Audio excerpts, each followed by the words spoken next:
Hey guys, Scott here. Today I'm going to do a quick review on this USB-C power adapter by Apple, and this is the 20-watt power adapter. And the reason I got this, I just got a new Apple Watch, and the watch actually comes with the cord, but it doesn't come with this, unfortunately. So I actually picked up two of these, one for my watch and one for my AirPod Pro 2s.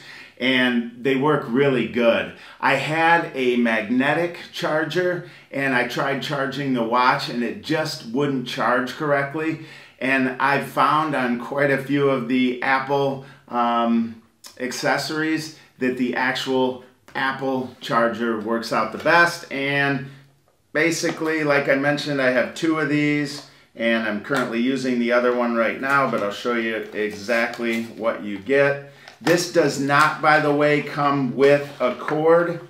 Put this aside here.